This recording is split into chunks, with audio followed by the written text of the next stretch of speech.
Well, this is machine number one that we're unboxing. It's in a super thin copier paper type box. You can just see by the edges how thin that is.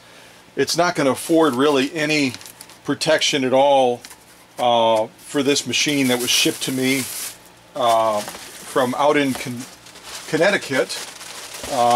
Came from Randy Weiberg. I kind of zoomed in on there so you could see the address and that. I blocked out the address just to state in that. And we have what should be a 301, but I don't know how much of it we're going to have left based on the packing job here. This is probably going to get an award for one of the worst packing jobs that I've seen in recent times. So I'm going to go ahead and pull it out carefully. You can see the bottom. I'm going to set the machine to the side. You can see the bottom here. Let me turn the screen around so I can see what you're seeing. We're too close in.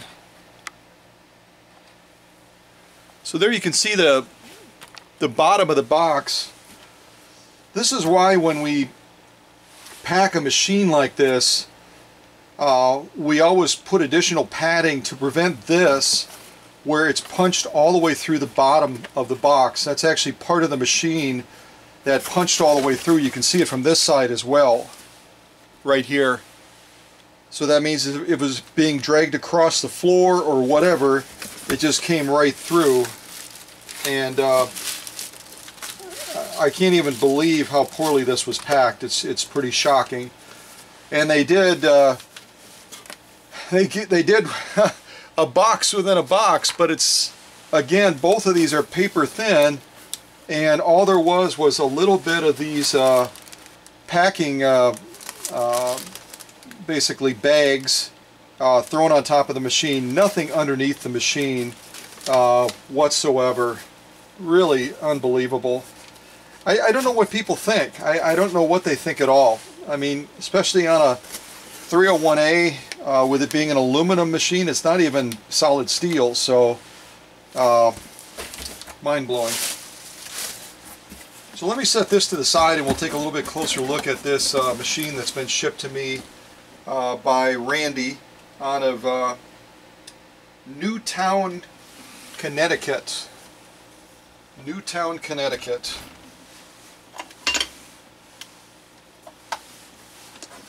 And this is obviously their idea of protecting a foot controller, as well as kind of wrapping it around the machine. Let me loosen this a little bit. Wrapping it around the machine, and then dropping the machine in two paper thin boxes with only padding on top, which wasn't even anchored in any way to the machine. I almost feel like I need more calming music right now because I'm about ready to freak out.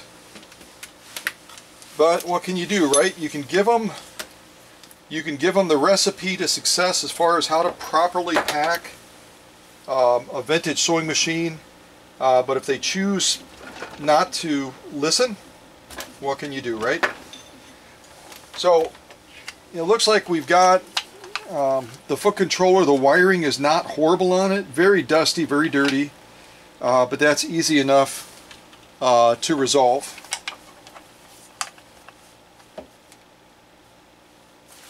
I'm going to set that to the side. So this machine is obviously going to need a lot of attention. God only knows what might be broken inside after getting shipped all the way from Connecticut to Wisconsin, being packed as poorly as that. And it looks like somebody tried to do some sort of a hack paint job on this. You can see that all the decaling and filigree, other than a little hint of it back there, is all gone. It's completely, well, a little bit there. Yeah, it looks like somebody did a real hack job of trying to paint over this machine. A little piece of paper there that is sort of attached to the balance wheel. Boy, this is going to be a fun project. Can already tell you that it's going to be a fun project, to say the least. Let me turn the machine around so you can see the back of it as well. We'll look at the side. Actually, we'll look at the side first, and we'll rotate it around to the back.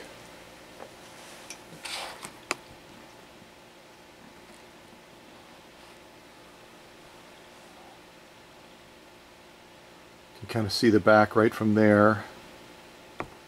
Yeah, I don't know what they were thinking when they presumably thought, well, you know, let's try to paint this thing. We really don't know what we're doing, but let's see what we can do. So here's the back of the machine. I am literally terrified to even plug this thing in. So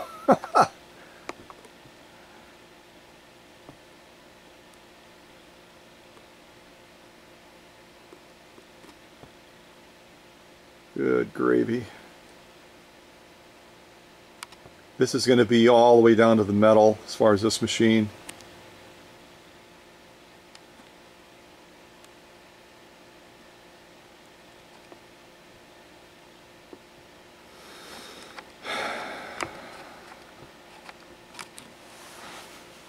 All right.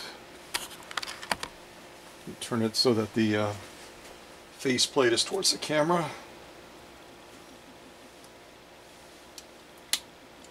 It's absolutely a miracle that more of the bed, oopsie, you see the bed right here is broken off on the left side. It may just be a pin issue.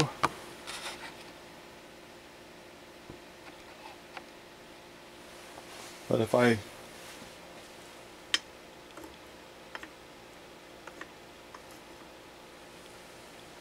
and there's no,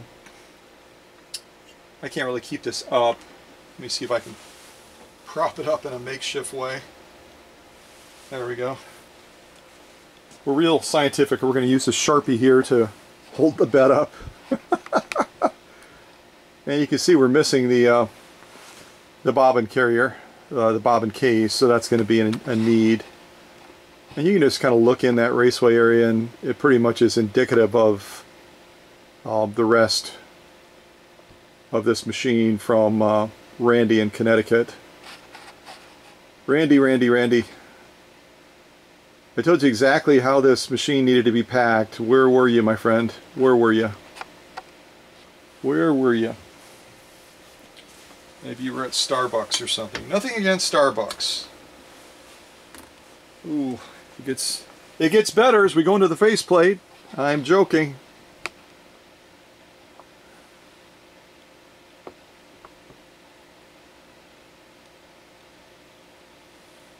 Oh, I hope nothing jumps out of there.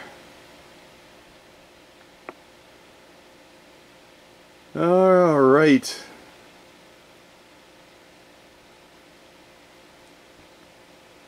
So, this is machine number 1 that was shipped to me this past week. If I had a way of printing out an on-the-spot award, I would give an award to my friend Randy from Newtown, Connecticut for the absolute worst pack job of the year. It's absolutely unbelievable. Okay, let me put this one to the side. Hopefully it gets better, right? I'm just going to set it like this because it's probably just about as safe as any other way.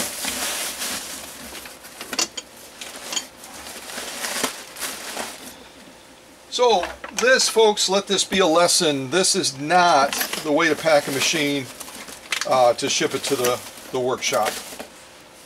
Okay? Don't pack it like this.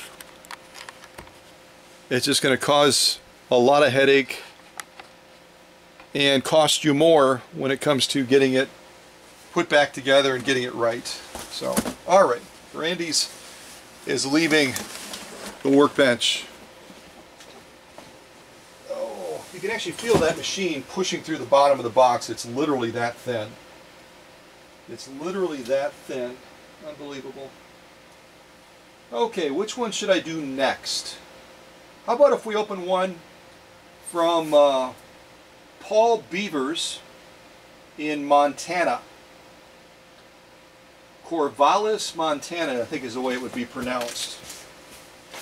Here's another one that arrived, and I think this is also going to be, if I remember correctly, this is also going to be Singer 301 as well. I think this may be a long bed version. And this is different than the first one you saw, the short bed black one. This one, I was in communication with this gentleman out in Montana. I keep my camera from moving here. Yeah, so I crossed out Paul's address, obviously, to respect his privacy. But Paul and I were in communication in Corvallis, Montana, and he indicated that this machine has been in his family for some time now. It's an original owner machine.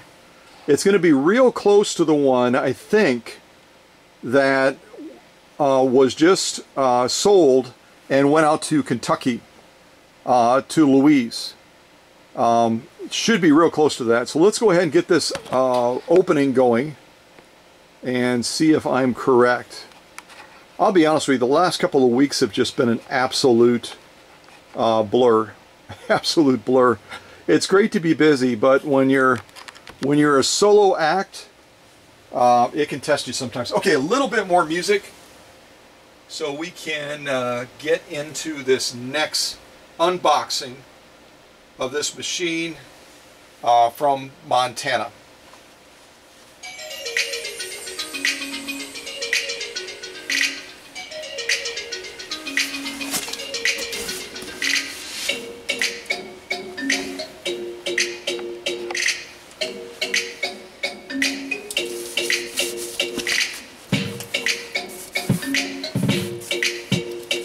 This is real thin too, you can kind of just feel it.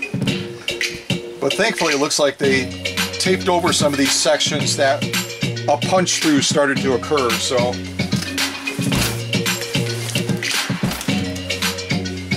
Well, back here we definitely have a punch through, and here I can put my finger all the way inside of the box. So here it must have caught on something and ripped the side of the box open. I can literally feel the machine right there. It's part of the reason we use an outside exterior of that plastic tote. It creates a real nice shell. Alright, let's see how Paul did from Montana. And again, this is a machine that's going to go into my personal collection, so I'm the customer. Let's see how Paul did for me.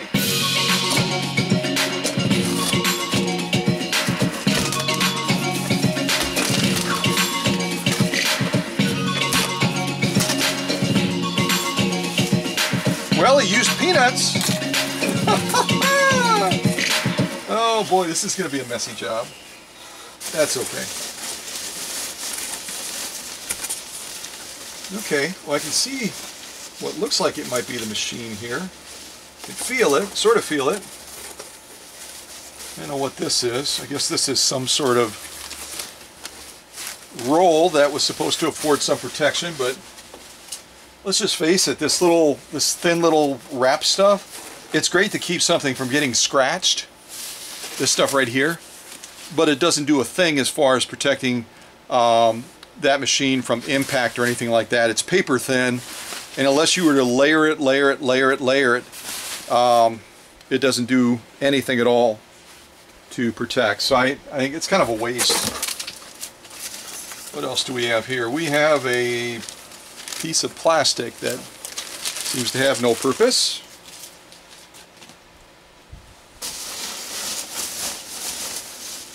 And a piece of cardboard. If that's part of the packing protection for the machine, I don't think we're batting 1,000 here. All right, I can actually feel the machine right now. The machine is put in peanuts. kind of lean it towards the camera. The machine is put in peanuts, and then it's in what looks like a garbage bag right here with a nifty little garbage bag tie ring around the top of it. So I'm going to try to pull it off very carefully, pull it out of here real carefully, and hope that this machine that I bought from this gentleman out in Montana, which is supposed to be an original owner machine, isn't destroyed, because the packing is better than the last one. I mean, you have to really go downhill to not beat the packing on the last one from Connecticut, but this one is going to be a close second, I think. Okay, I'm just going to have a mess. I might as well just accept them. Scott, you're going to have a mess. Just pull it out, buddy.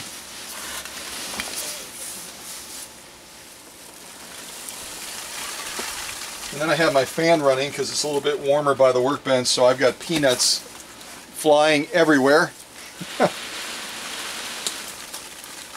Oh my lord, they're going all the way across the workshop here. I'm having like a peanut explosion.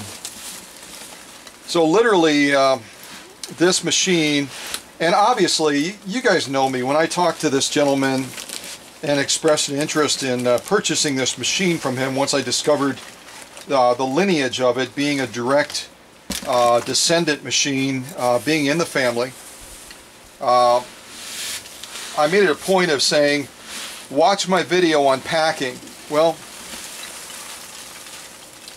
I don't believe anywhere in my video does it say put the delicate sewing machine in a garbage bag and throw some peanuts around it and consider that to be sufficient. I don't think so. Unless somebody hacked my channel and they're showing a... Oh boy, you should see the floor here, folks. It's crazy. Feeling for the tensioner. I think I've got it facing the right way.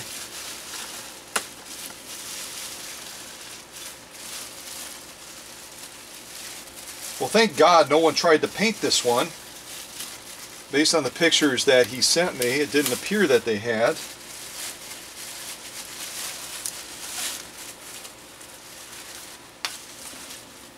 So, other than a kind of a horrifically poor packing job based on the direction that I gave to this gentleman, at first glance the machine looks as it did in the photos that were sent to me. I'm going to zoom in closer because we're quite a ways out right now.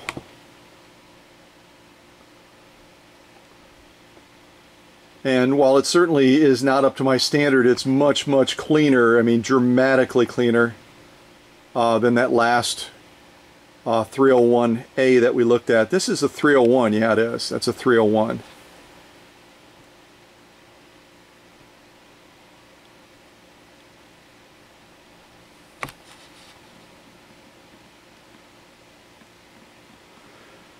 Folks, if you send me a machine, please don't put it in a garbage bag and consider that to be part of the protection for the machine.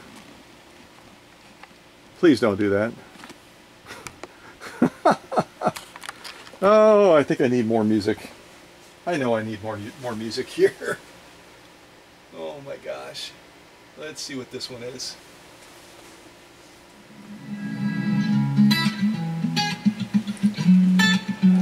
I just got to pan down and show you my floor. I mean, there's no other way to do it, folks.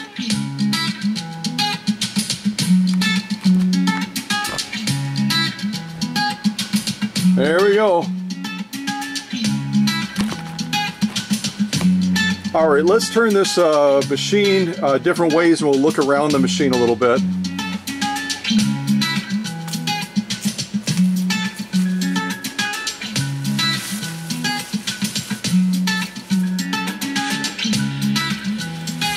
We'll look at the balance wheel first. Balance wheel side.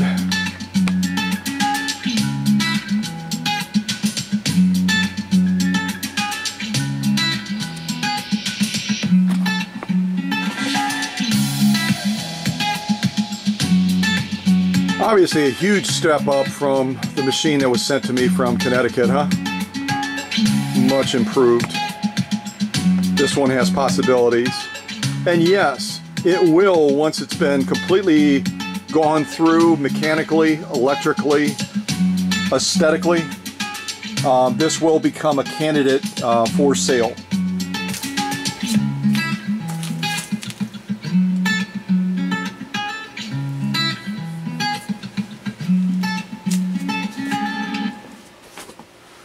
So here's the back of the machine. We'll start over near the motor area.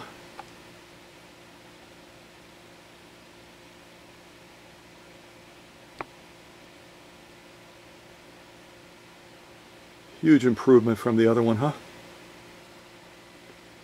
Again, I'm the customer in this case. I'm the one that bought it from this gentleman who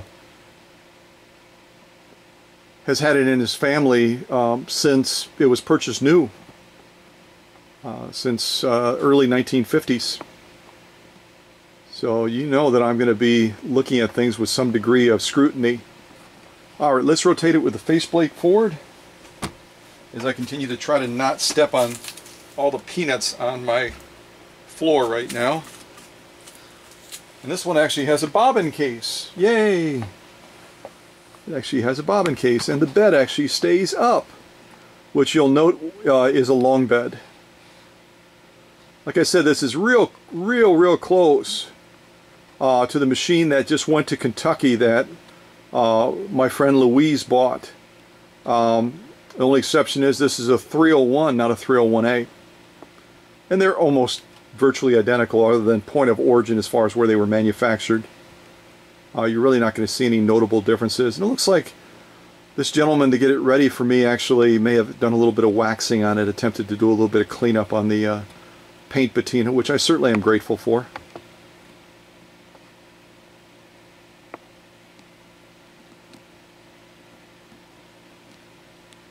So once again, this machine will be made available for sale.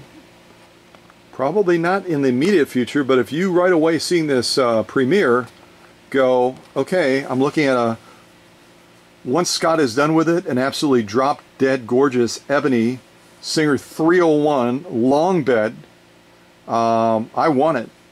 Well, reach out as soon as you see this premiere, and we can try to hammer out the particulars before it even officially goes up for sale in a premiere that's going to feature it. Then instead of a general premiere to feature it, then it can be a premiere featuring it as your machine. So I've got some bed opportunities here when I fold it down. I'm not sure how the scratches occurred, but that'll require a reasonable amount of buffing and paint work. You see that on the paint. I don't remember seeing those in the photos that he sent me, so I will revisit those, and if that is a product of the semi crappy standard of packing that was done with it, I'll bring that up to the gentleman out there in Montana.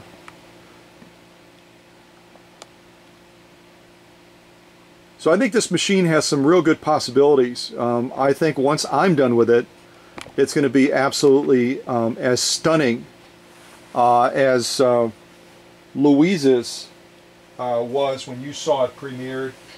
And now it has arrived. You may have seen some of her posts. Talking about how absolutely excited she is about the machine and just gorgeous and everything else. I mean, she is just totally over the moon with that 301A black long bed that I sent out to her. So yeah, we've got some paint work. I haven't looked at the mechanics or the electrical yet, so I'm not sure what we're going to find there. But I think that this machine is going to be another one of those that once it goes up for premiere, it's going to be one of those that disappears about as quickly as it's come in. So here we have a box of some attachments that will go with the machine. Foot controller, which looks to be in decent shape. I've got my screen turned the wrong way.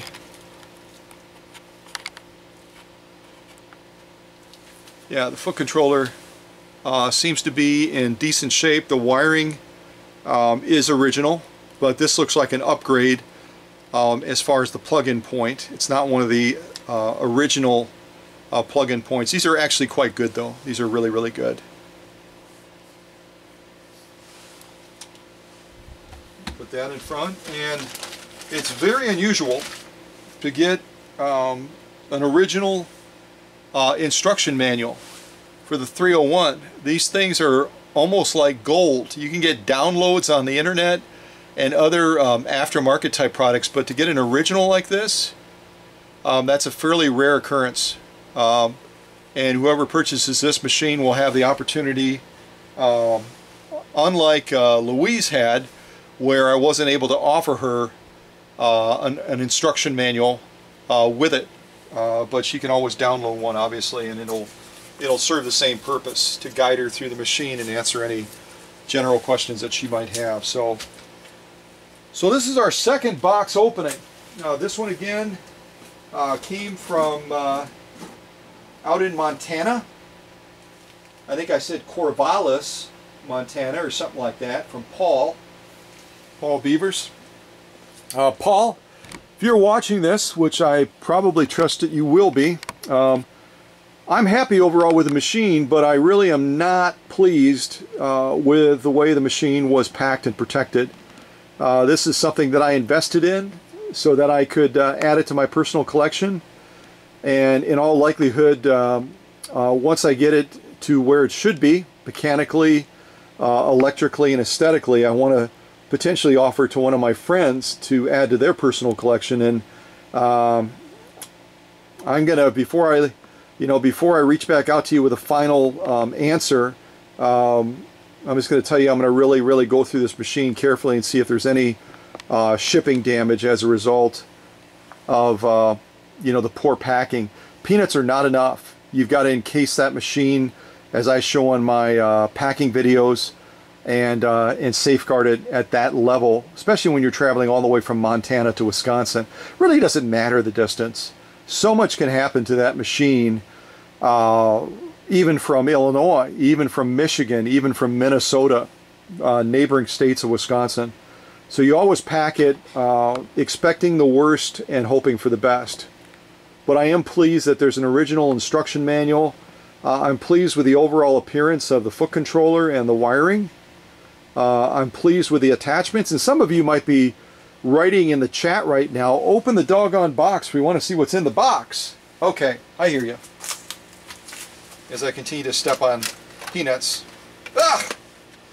Alright, so what do we have in the box? Well, we've got a tape measure, we've got a little brush, we've got some attachments, and as I had recently said to one person that was offering another machine, he had the wrong attachments with them. They were a slant needle machine, and they were not designed for that machine. So don't assume that if they have attachments with the machine that they're the correct attachments.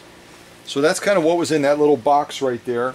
If you could see that, yeah, we're pretty good there. I'll get a little bit closer so you can see.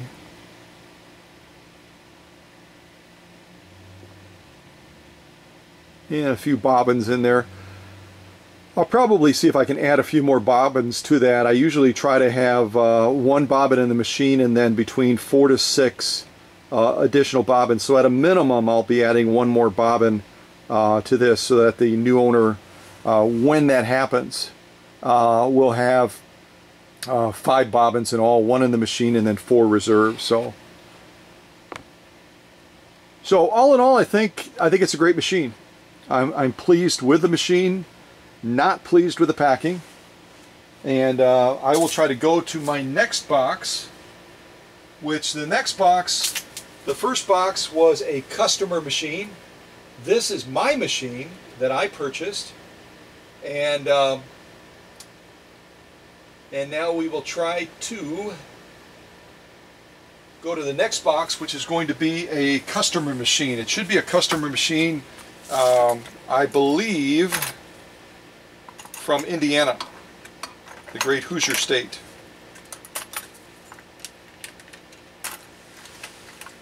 You know, it's kind of like a road map in a glove compartment. Whenever I try to put things back in one of these little boxes, I'm always expecting some level of, why won't it go back in properly? That actually went smoother than it usually does. Okay, so let me put all this back in there, and I've got my screen turned around again, so I can't even tell if you're seeing what I'm doing, and you're not. And there's the crunching of the peanuts. There we go. That's out a little bit more so you can kind of see what I'm doing here off camera. I'm just getting that foot controller and the attachment box all back together. We'll get the manual in there as well.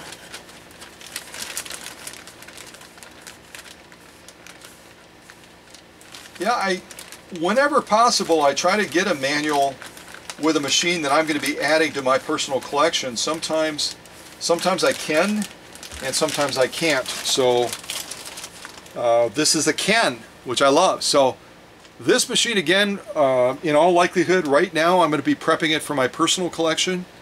If you want to talk me out of keeping it, then reach out and express your interest. Again, it's a beautiful Singer 301 long bed black, and I will get it looking as absolutely gorgeous as Louise's that went out to breeding Kentucky. Okay, so let me move this one out of the way.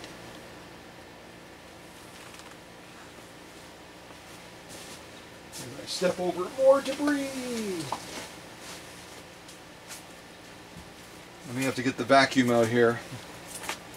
Okay, let's see what we can do now. This next one again should be a customer machine from Indiana, I believe. Let's see here.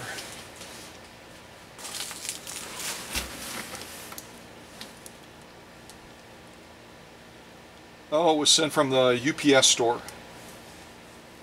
And you can see they didn't do a stand up and cheer job of securing this bottom. Can you see that? Let's see if I can turn it like this. Maybe you can see it better. Bottom's actually coming apart on the bottom. So I don't know if they were trying to save on tape or what they were trying to do, but not horribly impressive with the UPS store that helped this lady pack it up. So, and UPS usually does a fairly decent job. They really do. Now I have to commend them. They have, you can't see it in the shop, but they have fragile tape on there, which again, you know, it only does so much. A couple fragile stickers, fragile tape across the top. But again, when you're talking about whether you're sending it by UPS or FedEx or any other carrier, you're only going to get so much attention from them based on those stickers. You've got to safeguard that machine and not assume that a few stickers that you throw on there are going to do the job.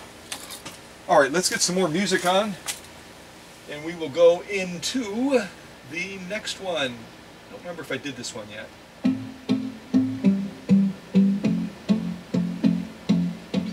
I think I did. Let's do this one.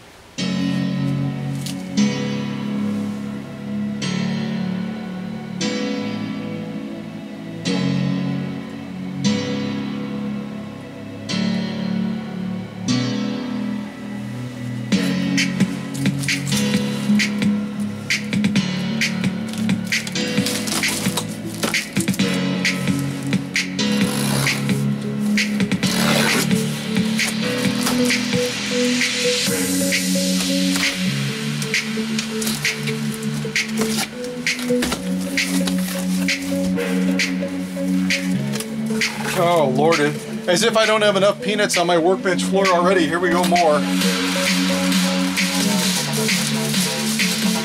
All right, this is looking better. This is looking better than the last one.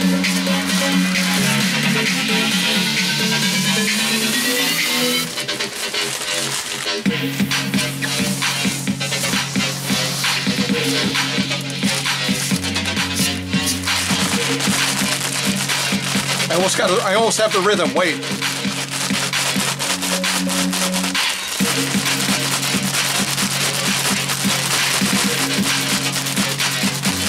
All right, a little bit more motion.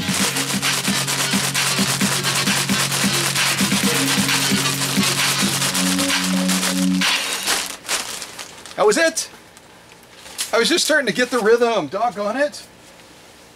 All right, a little bit more to get us through this. What else do we have here?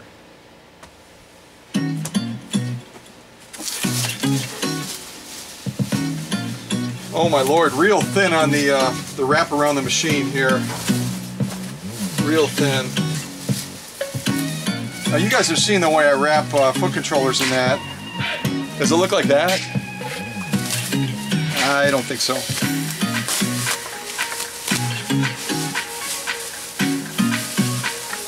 Real loose. You got to make it really, really snug. Real snug around a foot controller like this, especially a Husqvarna foot controller, to keep that safe. This is Cindy's machine again, out of the great state of Indiana. I'm going to set that to the side.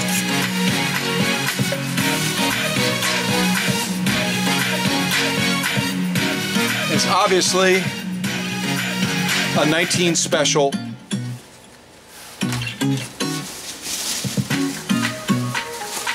Yeah, they did if she paid them to do this, they did not do a real good job. Yeah, they didn't do a good job at all.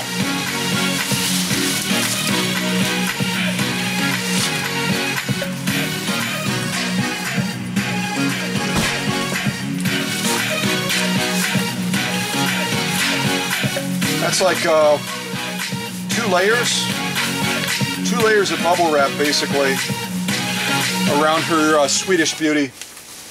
That is not even close to being acceptable. That's not even close to being acceptable. And UPS should know better than this. If you ever use UPS, you need to tell them flat out, I want my machine packed fragile.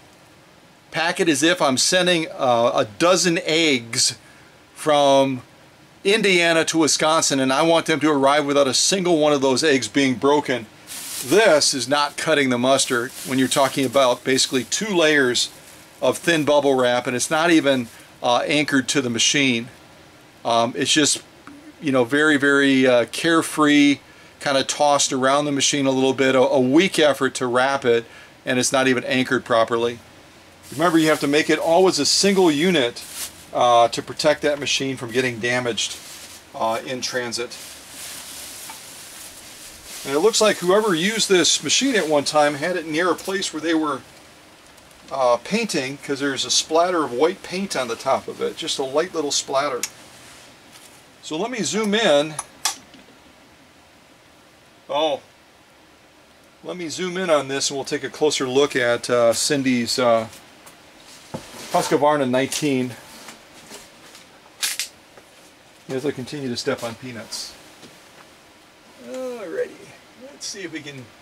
All that music I was playing was pretty much pop music.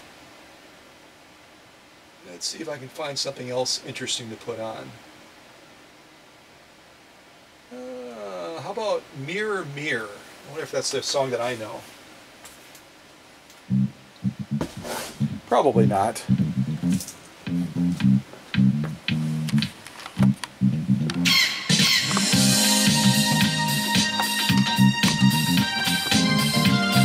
So this again is a customer's machine. This is Cindy from the great state of Indiana.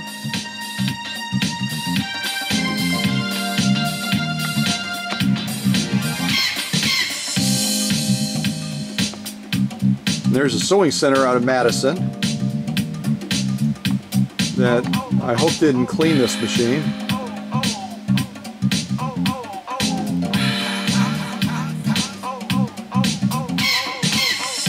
So this is not just a 19E, it's a 19 special. I love 19 specials. Remember we had that one from Reed out of Minnesota? The gentleman who's a Marine? Same model as this.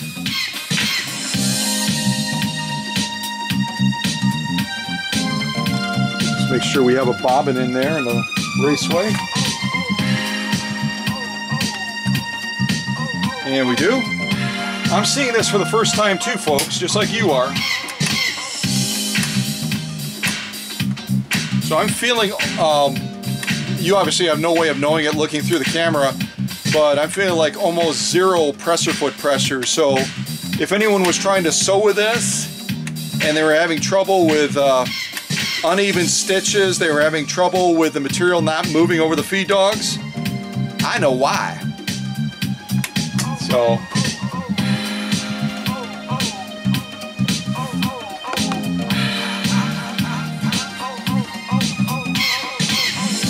all right, let's come out a little bit and we'll turn this machine.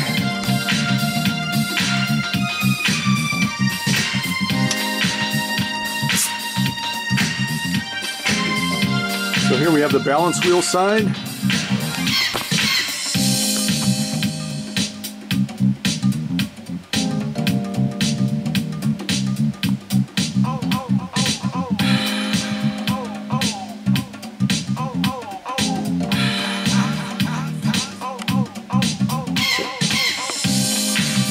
That's some of that paint I was talking about right there. Somebody was spraying white paint somewhere near this machine, and the overspray got all over the top of the machine and all over the rear of the machine up here too, where the spools go. There's our nomenclature plate. You see, this is a 1 amp motor on this Swedish Beauty. Type 19E, and there are 19Es, and then there's also 19E specials, and this is a 19E special. And the distinction is, oh boy, they really got it, didn't they? The distinction is, when you're looking at this machine, you can see that the back hatch here is screwed shut. It's not a door that you can readily open to insert a cam, because on the 19E special, the cams that this machine is going to use to generate the few stitches that it can are all going to be engineered in the machine. So, you know, no need to search for cams with this 19E special. The cams are already built into the machine, along with quite a bit of white paint overspray. And I hope that wasn't some sort of a decorative effort, but at any rate. So let me rotate that machine the rest of the way around, and we'll look at it a little bit more from the rear.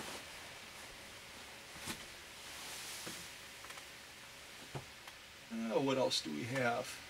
Oh, here's an interesting song title. This is called Mr. T by the Rondo Brothers. And it's classified as genre, dance electric, mood happy. So get ready to be happy. Or get ready to have a headache, either one. Thank God for mute, huh?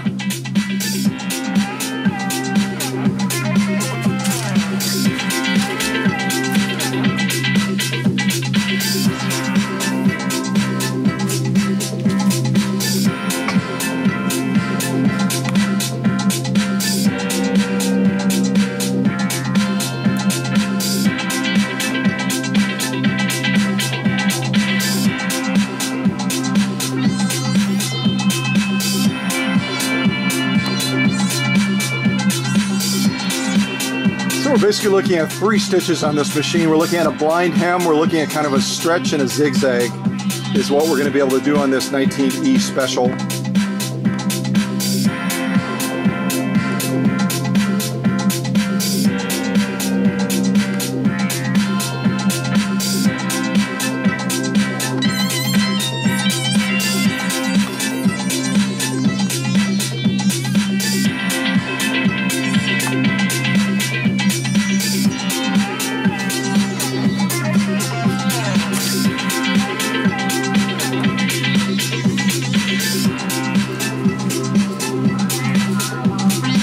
I was just catching a quick look at the label on this. I mentioned how I wasn't impressed with the UPS store.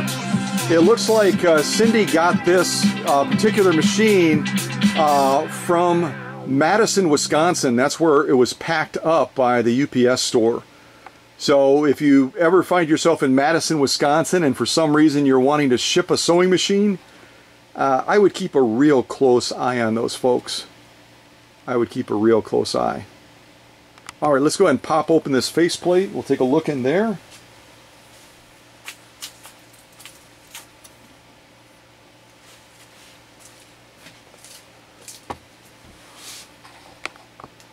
Zoom in nice and close.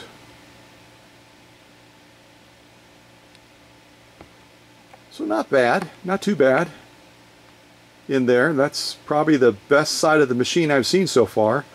And those of you that are new to this channel, if you ever are looking at Swedish beauties, ignore that dirt right there. That's where your serial number is, right there on the inside of the faceplate on a green machine, Swedish beauty like that, right there. So if you're ever searching for it, although I'll tell you in advance, Husqvarna did not do a fabulous job of maintaining records. Certainly not.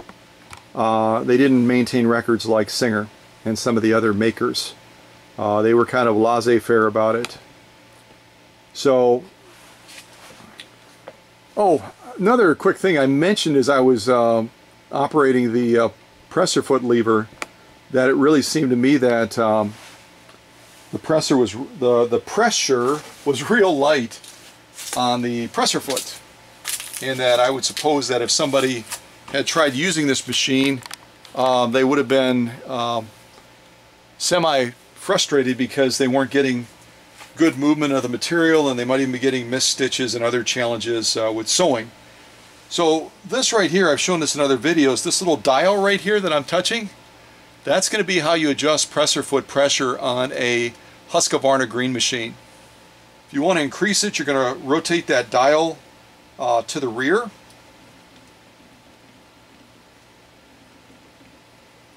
And then when you go to operate that, that pressure is going to be a little bit better than it is right now for sure. It seems to be responding. It's not, there we go, we're getting better. But that thing was really, really rotated back. So just keep rotating it to the rear, this direction, to the left, towards the rear of the machine. And as you rotate it to the rear of the machine, it will put more pressure down on that presser foot. We're almost there. I'm not going to keep doing it right now, but we're getting much, much closer than we were. And then I've shown in other videos as well, there's a quick release right there if you want all the pressure to come off so that you can do freehand embroidery. Or so you can kind of cheat and kind of force that presser foot up, kind of hyperextended up, so you can get something real thick underneath and then re-engage the pressure again. That's a easy way to do it. So, Cindy's machine that it looks like she probably purchased, I'm assuming somewhere online. It came out of Wisconsin, out of the Madison, Wisconsin area. And, you know, I think it's got possibilities based on just an initial assessment, but I really won't know until I get into the machine. And I know that Cindy is excited to, you know, get an update on this and just get all the skinny and the details on it, so she knows how much she'll have to invest in it to get it right. Because she is definitely wanting to have it right, and it just comes down to how I can do it the most efficiently, to make it affordable for her, but also to get the job done. Because especially on a Swedish beauty, I do not want to have a scalding look from this gentleman over here about cutting corners and doing anything short of what I should be doing for one of his Swedish beauties. And they are his Swedish beauties. It doesn't matter who it belongs to, they're always going to be his. So we've just done fairly rapidly 3 unboxings of machines. The first one is a machine that is coming to me from a customer out in Connecticut. Again, the worst packing job that I can recall having seen since I've come to this new workshop location. The second machine we saw, that long bed black 301, is a machine that I purchased from a gentleman out in Montana. It's been in his family since it was brand new, and I'm going to add it to my personal collection. But again, if you want to reach out about that black long bed and persuade me to sell it, I can by all means consider that possibility. And then finally, this last machine, which is a Husqvarna 19E Special that it looks like Cindy bought out of Madison, Wisconsin. And it's her machine now, and she wants it to be made right, so I'm going to work on doing that.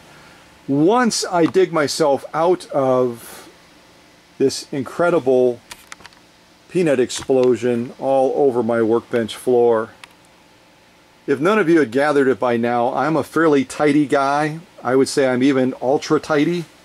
So right now I've got this nervous twitch as I'm looking at all the peanuts strewn around the workshop, and I'm going, I gotta get this right. I gotta get it back together.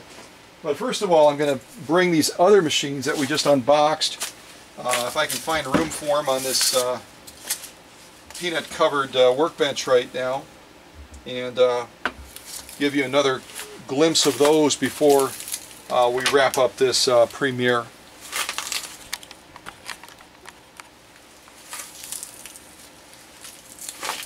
Alright, we'll put the Husqvarna right in the middle, and then we'll put this other one that was boxed and packed so poorly, we'll put that other one on the far right. If I can actually dig it out of that box, let's see if I can. Alright. As I knock things over.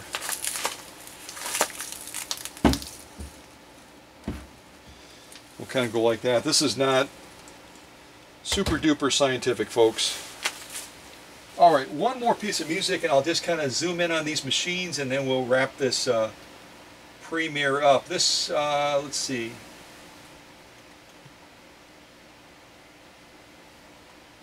Alright, this next one, excuse me, this next one is Blues and Fusion. I think we've done that one before. I'm positive we have. We'll do it one more time. And it's labeled under Jazz and Blues and Bright, and runs 2 minutes and 10 seconds. You guys can time it. 1, 2.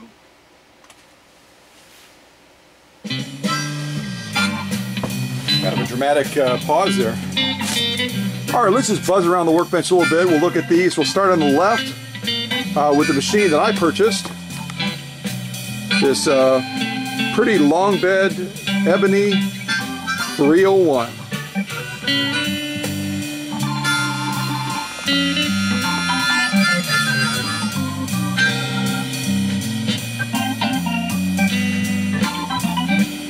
Heading over to Cindy's Husqvarna 19E Special.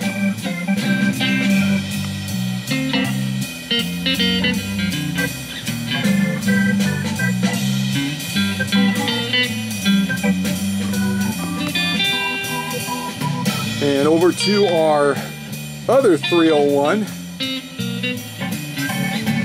that was packed so poorly and also painted by a person that really should not consider that their day job.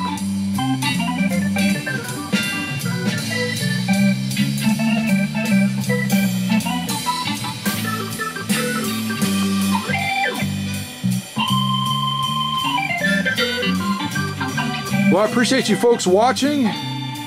This was our unboxing premiere ×3 with my newest machine in my personal collection, that 301 on the far left, Cindy's machine, the 19E Special in the middle, and finally the other machine on the far right, which came from Connecticut, which that'll be a handful.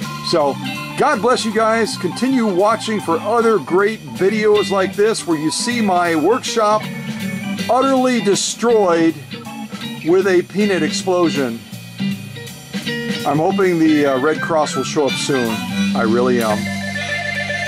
Bye for now, folks.